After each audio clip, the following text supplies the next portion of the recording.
ആഗ്രഹിച്ചിട്ടല്ല ഇന്ന കുടുംബത്തില് ഇന്ന സാധ്യത അഥവാ ഇന്ന പ്രതിമയിൽ നമ്മൾ ആവിർഭവിച്ചത്. അതാരാ തീരുമാനിച്ചത്? അതിന് നമുക്ക് ഗുരുവായൂരപ്പൻ എന്ന പേര് പറയാം. ഗുരുവായൂരപ്പൻ ഈ ജീവനെ ഈ ശിവഭജനം നടത്തുന്ന കുടുംബത്തെ ജനിപ്പിച്ചത് വഴി അദ്ദേഹം തീരുമാനിച്ചത് ഈ മഹാദേവന്റെ ഭജന സമ്പ്രദായം പിന്തുടർന്നുകൊണ്ട് കൃഷ്ണനിൽ അദ്ദേഹത്തിന് വേഗത്തിൽ പ്രവേശനം കിട്ടുമെന്ന്. അങ്ങനെ ഉണ്ടാവോ? എത്രയോ ഉദാഹരണം വേണമെങ്കിൽ പറയാം. മേപ്പത്തൂരിന്റെ കാലഘട്ടത്തിന് മുമ്പ് അറിയപ്പെട്ട അതികേമനായ ഒരു വിഷ്ണു ഭക്തനാണ് വെല്ലമംഗലം സ്വാമികൾ. നമ്മൾ ഇന്ന് രാവിലെ അനുസ്മരിച്ചിട്ടുണ്ട്. അദ്ദേഹത്തിന്റെ പ്രസിദ്ധമായ ശ്രീകൃഷ്ണ നാമൃതത്തെ അദ്ദേഹം എടുത്തു പറയുന്നു, ശൈവാഹ വയം, ഞങ്ങളെല്ലാവരും തന്നെ ശൈവന്മാരാണ്. ഞങ്ങൾ ജപിച്ചതാവട്ടെ പഞ്ചാക്ഷരമാണ്. അതേസമയം ഈ പഞ്ചാക്ഷരം സിദ്ധി വന്ന സന്ദർഭത്തിൽ കർപ്പൂര കാന്തി ധവളനായ മഹാദേവനെ അല്ല കാണാൻ സാധിച്ചത്, മറിച്ച് നീലമേഘ ശ്യാമള കോമളനായ ഉണ്ണിയായ കർണനെ കാണാൻ ഭാഗ്യമുണ്ടായിട്ടുണ്ട്. ഇത് കാണിക്കുന്നത് ശിവനിൽ അത്യത്ഭുതമായ പ്രേമഭാവം കണ്ടെത്തുന്ന ഒരു ജീവന് ആത്യന്തികമായിട്ട് കൃഷ്ണനിൽ ഇതേപോലെ പ്രേമം കണ്ടെത്താനാകും എന്ന്. എന്നാൽ കഴിഞ്ഞ 100 വർഷത്തിന്റെ ഉള്ളിൽ ഈ അത്ഭുതമായ ഭാവം കാണിച്ച പ്രാതസ്മരണീയ ആചാര്യനാണ് ഈ ഞങ്ങളുടെ മുഴുവൻ പാരമ്പര്യത്തിന്റെ ആദ്യത്താള് ഭക്ത സ്വരൂപിണി വാഴകുന്ന ഗുരുനാഥൻ. പട്ടാമ്പിക്കടുത്ത തിരുവേഗപ്പുറ എന്ന ഭൂപ്രദേശത്ത് അദ്ദേഹം ജനിക്കുന്നത്. വളരെ അധികം ദൂരമൊന്നുമില്ല. പട്ടാമ്പി തൊട്ടങ്ങേപ്പുറത്ത് തിരുവേഗപ്പുറ, ആ ഭാരതപ്പുഴ വളരെ അടുത്ത്. അതേസമയം അദ്ദേഹത്തിന്റെ അമ്മ ഈ ഗുരുനാഥന് ഉപനയനം കഴിഞ്ഞ ശേഷം കൊടുത്ത അത്യത്ഭുതമായ ഒരു ഉപദേശമാണ്, ഉണ്ണി വാസുദേവ, അങ്ങ് എല്ലാ ദിവസവും 5000 ഉരുവെങ്കിലും പഞ്ചാക്ഷരം ജപിക്കണം. എന്ത്? തിരുവേഗപ്പുറത്തേവര മഹാദേവൻ ഇതാണ് വാഴകുന്നം എന്ന് പറയുന്ന കുടുംബക്കാരുടെ കുലദേവത.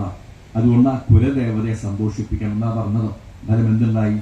അദ്ദേഹത്തിന്റെ ശരീരത്തിൽ നിന്ന് ജീവൻ പോകുന്ന ആ അവസാന ദിവസം കൂടി അദ്ദേഹം ഈ 5000 ഒരു പഞ്ചാക്ഷരം ജപിച്ചത് രേഖപ്പെടുത്തി വെച്ചിട്ടുണ്ട്.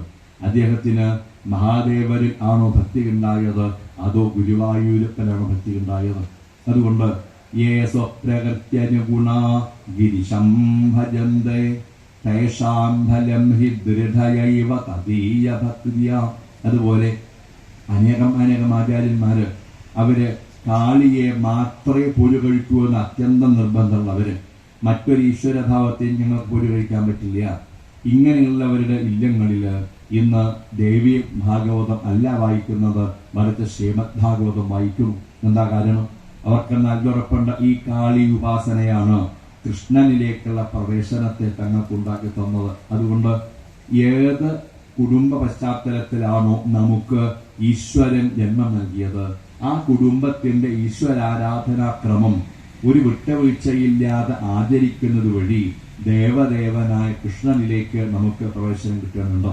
മേപ്പത്തൂരുകൾ പറയുന്നു, ശ്രീ ഗുരുവായൂരപ്പ, ഞാൻ ഈ പറഞ്ഞ ആശയങ്ങളെല്ലാം തന്നെ വിഭോ മയോക്കരം തൻ മന്ത്രശാസ്ത്രവചനാദ്യഭിഷ്ടമേവ വ്യാസോക്തിസാരമയ ഭാഗവതോപഗീത. മന്ത്രശാസ്ത്രങ്ങൾ പറഞ്ഞു കിടക്കുന്നത്, വ്യാസഭഗവാൻ ആചാര്യസ്ഥാനത്തായി പറഞ്ഞത്, അങ്ങ് ഗീതയിൽ പറഞ്ഞത്, ഇതെല്ലാം തന്നെ അനേകം ഗ്രന്ഥങ്ങൾ പറഞ്ഞത് എന്റെ ആവശ്യത്തിൽ ഞാൻ ഇന്ന് ഒരുമിച്ച് ചേർത്ത് വന്നതാണ്. മേപ്പത്തൂർ പ്രാർത്ഥിക്കുന്നു, ഇനി എന്റെ ഒരേ ഒരു പ്രാർത്ഥന, ക്ലേശാൻ വിധൂയ, എന്റെ എല്ലാ ക്ലേശങ്ങളെയും ഇല്ലാതെയാക്കണം. മാത്രമല്ല കുരു ഭക്തി ഭരം പരാത്മൻ, അങ്ങയിൽ അത്ഭുതമായ ഭക്തി എനിക്ക് അനുഗ്രഹിച്ചാലും. എങ്കിൽ എന്താണ് ഈ പ്രാർത്ഥനയുടെ അത്യത്ഭുതമായ ഭാവം?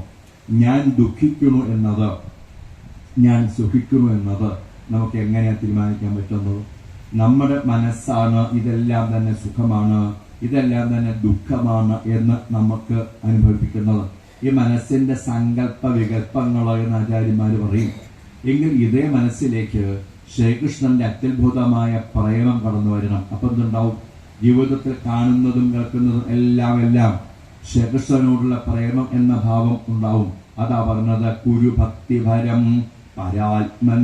അതോടുകൂടി മേപ്പത്തൂർ തീരുമാനിച്ചത് ഗുരുവായൂരപ്പൻ പറഞ്ഞ 2 ദിവസമായിട്ടുണ്ട്.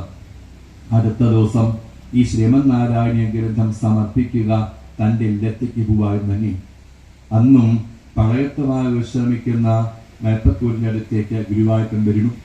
ചോദിക്കുകയും ചെയ്തു, എന്താ പട്ടേലിയം ഉദ്ദേശിക്കുന്നത്? ഗുരുവായൂരപ്പ, ഇനി വെറും 10 ദിവസങ്ങളായി കഴിഞ്ഞാൽ അങ്ങേ പ്രസിദ്ധമായ ഈ ഏകാദശിയാവും.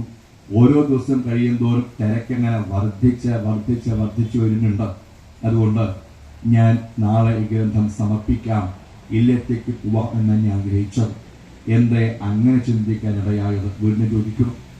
ഗുരുവായൂരപ്പ, പലപ്പോഴും എനിക്കറിയുന്ന അനേകം കവികള്, സ്തോത്രകാരന്മാര് ഈ അടുത്ത 10 ദിവസത്തിൻ്റെ ഉള്ളിൽ അങ്ങയെ ദർശിക്കാൻ ഇവർ വരെ സാധ്യതയുണ്ട്. അങ്ങനെയാണെങ്കിൽ ഇവർ പലരും എൻ്റെ അടുത്ത് വന്ന് ചോദിക്കും, എന്തായി പട്ടേലി അങ്ങയുടെ രോഗം? എനിക്ക് പറയേണ്ടി വരും രോഗം അറിയില്ല എന്ന്. അത് ഒരു വിഭാഗം ആൾക്കാരെങ്കിലും കുറച്ചൊന്ന് കളിയാക്കി കൊണ്ട് പറയും, ഈ ഗുരുവായൂരപ്പന്റെ മുന്നിൽ വന്ന തലയ്ക്ക് തല്ലിയിട്ട് ഈ രോഗം മാറണമെന്ന് പ്രാർത്ഥിച്ചത് കൊണ്ടൊന്നും അങ്ങനെ രോഗം മാറലുണ്ടാവില്ല. അതിനെന്ത് വേണം? ധാരാളം ദ്രവ്യം ചെലവഴിക്കണം, എന്നിട്ട് ചികിത്സിക്കണം, എങ്കിലേ ഇത് മാറുള്ളൂ. ഗുരുവായൂരപ്പ, ഇങ്ങനെ എനിക്ക് സ്വീകരിക്കേണ്ടി വന്നാൽ ഇതിൽ 2 പരിമിതിയുണ്ട്. ആദ്യത്തത്, എനിക്ക് ദ്രവ്യം ചെലവഴിക്കാൻ സാധ്യതയില്ലാഞ്ഞിട്ടാണ് ഞാനിന്ന് ഗുരുവായൂരപ്പനെ ആശ്രയിച്ചത്. വളരെ മോശമായ അഭിപ്രായം. 2, ഇതിനേക്കാൾ മോശമായത്, ഗുരുവായൂരപ്പൻ എനിക്ക് തോന്നിയ ചെറിയൊരു വിശ്വാസമുണ്ട്, അതില്ലാതെയാക്കുന്നതാണ് ഈ പറയുന്ന ലൗകികന്മാരുടെ വാക്ക്. അതുകൊണ്ട് ഞാൻ ഇവർക്ക് മുന്നിൽ മുഖം കൊടുക്കേണ്ടതില്ല എന്ന് ഞാൻ ആഗ്രഹിച്ചത്. മേപ്പത്തൂരിന്റെ ഈ ചിന്ത വളരെ വലുതാണ്. അതുകൊണ്ട് ശ്രീകൃഷ്ണനോട് ഇഷ്ടം തോന്നുന്ന ആദ്യ നാളുകളിൽ നമ്മളെക്കാൾ അധികം വാഗ്വൈഭവമുള്ള, അധികം ലൗകികന്മാരായ ആൾക്കാര് നമ്മളിൽ ഇങ്ങോട്ട് വന്നാൽ എന്തുണ്ടാവും? നമ്മളുടെ കൃഷ്ണ പാദഭക്തി എപ്പ വേണമെങ്കിൽ ഇല്ലാതെക്കാൻ അവർക്ക് പറ്റും. ഏതുപോലെ ഈശ്വരന്റെ പ്രേമത്തെ വളരെ രസകരമായിട്ട് രാമകൃഷ്ണ പരമഹംസർ പറഞ്ഞു കേട്ടിട്ടുണ്ട്. പണ്ട് കാലത്ത് ഈ പ്ലാവ് വെക്കുന്നത് അദ്ദേഹം പറയും. നമുക്കൊക്കെ മനസ്സിലാകുന്ന ഉദാഹരണം, പലപ്പോഴും നഗരങ്ങൾ ചെന്ന് പറഞ്ഞാൽ ഇത് മനസ്സിലാക്കാൻ പറ്റില്ല എന്നുള്ളത് കൊണ്ടാണ് ഇവരെ ഉദാഹരണം പറയുന്നത്. പണ്ട് കാലത്ത് എങ്ങനെയാ പ്ലാവ് വെച്ചിരുന്നത്? പ്ലാവ് വെച്ച് കഴിഞ്ഞാൽ ചുറ്റും ആ പ്ലാവിന്റെ ഒരു 3 ഇരട്ടി ഉയരത്ത് വേലി കിട്ടുന്നുണ്ട്. ചോദിച്ച കൃഷിക്കാർ പറയും, ഇത് ആട് കടിച്ചാൽ ഉണങ്ങിപ്പോവും. അല്ല, ഉണങ്ങിപ്പോയില്ല എങ്കിലും ഇതൊന്ന് പുറത്തു വരുന്ന ചക്കയ്ക്ക് വേണ്ടത്ര മധുരം ഉണ്ടാവില്ല. 2ാമത്തെ വർഷമായി ഇപ്പൊ എന്തായിട്ടുണ്ട്? 6 അടി പൊക്കത്തിൽ ഈ പറയുന്ന പ്ലാവായിട്ടുണ്ട്. അപ്പോഴും 12 അടി പൊക്കത്തിൽ വേലി കിട്ടുന്നുണ്ട്. 3ാമത്തെ വർഷമായി എങ്കിൽ ഇന്നിതാ വേലിയൊന്നും വേണ്ടാന്ന് വെച്ചിട്ടുണ്ട്. എങ്കിൽ 4ാമത്തെ വർഷമാകുമ്പോൾ ഏത് ആടിന്റെ കരി പേടിച്ചാണോ ഇത്രയും സംരക്ഷണം നൽകിയത്, അതേ ആടിനെ ഇന്നതാ അതേ പ്ലാവിന്റെ ചുവട്ട് കൊണ്ടുവന്ന് കിട്ടും. അത്ഭുതമില്ലേ? അതേസമയം ഒരു 20 വർഷം കൂടി കഴിഞ്ഞു. അപ്പോഴാണ് അടുത്ത ശ്രീകൃഷ്ണന്റെ ക്ഷേത്രത്തില് ഒരു പുതിയ കമ്മിറ്റി എല്ലാം ഉണ്ടായിട്ടുള്ളത്. ഉത്സാഹശാലികളായ അനേകം ചെറുപ്പക്കാര് അവർ തീരുമാനിക്കും, അങ്ങനെയെങ്കിൽ ഈ ഭഗവാൻ ഉത്സവത്തിന് ചുരുങ്ങിയത് അവസാനത്തെ 2 ദിവസമെങ്കിലും പള്ളുവേട്ടയ്ക്കും ആറാട്ടിനെങ്കിലും ഒരു ആനയെ കൊണ്ടുവരുന്നല്ലേ വേണ്ടത്? അങ്ങനെ വേണ്ടത്. അതിന് ഒരുപാട് ലക്ഷങ്ങൾ വേണ്ടേ? നമുക്കൊന്ന് ശ്രമിച്ചു നോക്കാം. എല്ലാവരും കൂടി പറയും. അവസാനം ആനയ്ക്ക് കൊണ്ടുവന്നു. അതേസമയം ഈ ഭഗവാന്റെ അമ്പലപ്പറമ്പില് അത് കെട്ടാൻ വേണ്ട സംവിധാനമൊന്നുമില്ല. അപ്പോഴാണ് ഈ കൃഷിക്കാരന്റെ ഗൃഹം. അവിടെ അങ്ങനെ വിശാലമായ കൃഷിക്കാരൻ ചോദിക്കുന്നു, 2 ദിവസം അങ്ങയുടെ മുറ്റത്ത് ഈ ആനയെ കിട്ടിയാലും അദ്ദേഹത്തിന് സന്തോഷം. എന്താ, തന്റെ ജന്മത്തിൽ തനിക്ക് ആനയെ മേടിക്കാനൊന്നും സാധിക്കില്ല. അങ്ങനെ പറയാം, 2 ദിവസങ്ങളിൽ എന്റെ മുറ്റത്ത് ആനയുണ്ട് പറഞ്ഞൂടെ? സന്തോഷമായി തീർപ്പം കെട്ടിക്കോളൂ. എന്തായാലും എന്തുണ്ടായി? ആനയെ ആ പറയുന്ന പ്ലാവ് പിടിച്ച് കിട്ടുന്നുണ്ട്. ആലോചിക്കണം, ഒരു 20 വർഷം മുമ്പ് ആ ആട് കടിക്കാതിരിക്കാൻ ഇക്കണ്ട എല്ലാ സംരക്ഷണവും ചെയ്ത അതേ പ്ലാവിന്റെ ചുവട്ടിലാണ് ഇന്ന് അതികേമനായ ഒരു ആനയെ പിടിച്ചു കിട്ടുന്നത് എങ്കിൽ ഇതുപോലെ ആയിരിക്കണം നമ്മളും ഗുരുവായൂരപ്പന്റെ അടുത്ത പ്രേമം കണ്ടെത്തുന്ന ആദ്യ നാളുകളിൽ ലൗകികന്മാർക്ക് മുഖം കൊടുക്കാതെ അവനവനോട് കിട്ടിയ ഈശ്വര പ്രേമത്തെ സംരക്ഷിക്കാൻ. ഇതറിയുന്ന മേപ്പത്തൂരാ പറഞ്ഞത്. അതുകൊണ്ട് ഗുരുവായൂരപ്പ, ലൗകികന്മാർക്ക് മുഖം കൊടുക്കേണ്ടതില്ല എന്നാണ് ഞാൻ തീരുമാനിച്ചത്.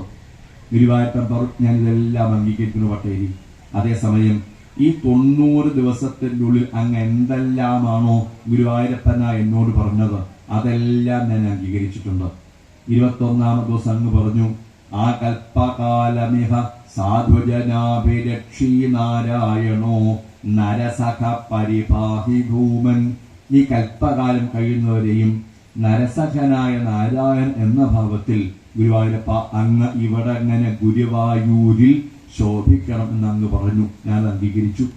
തുടർന്ന് എമ്പൂർക്ക് വന്നെങ്കിലാണ് ഗുരുവിനെ കാണാൻ പറ്റുള്ളൂ. ഈ ഗുരുവിന്റെ ഉപദേശം കിട്ടണമെങ്കിലോ അത് ബദരിക്ക് പോകണം. എന്താ വേണ്ടത്? എവിടെയാണോ ഗുരു ഉള്ളത് അവിടെ ഉപദേശം ഉണ്ടാവണം. അതാ വേണ്ടത്.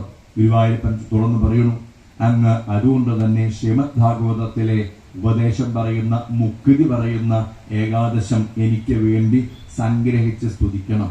ഗുരുവായൂരപ്പൻ വീണ്ടും പറയുന്നു, അതിന് എന്ത് അധിക കാര്യമാണ് ഞാൻ ചെയ്തു തരേണ്ടത്?